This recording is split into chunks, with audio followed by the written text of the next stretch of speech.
Work hard today. Work hard today. Work hard and believe in yourself.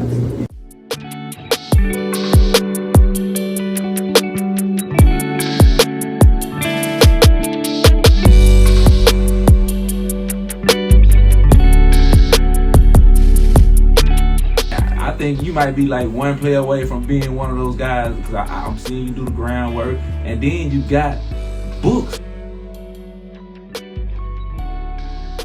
But as I'm accepting, as I'm learning, I realize I wasn't the only one going through this. But as I'm not the only one going through this, I realize there's more people that's dealing with problems. And I feel like this is a subject that never grows old, never goes out of style. We never seem to master it, but there's always great tips to help us. What are your secrets? A lot of times we have to know ourselves, but it's identifying who we are that helps us grow. Our pain, our trauma, our past help us identify our dreams, our purpose, our reasoning. But it's the will to accept what has happened. Because I even know it's going to be an author. I even know it's going to be a public speaker. I even know it's going to be all these things I am now. Yeah. But I trust the process. I believe in myself. I see something here, but I don't know what's here.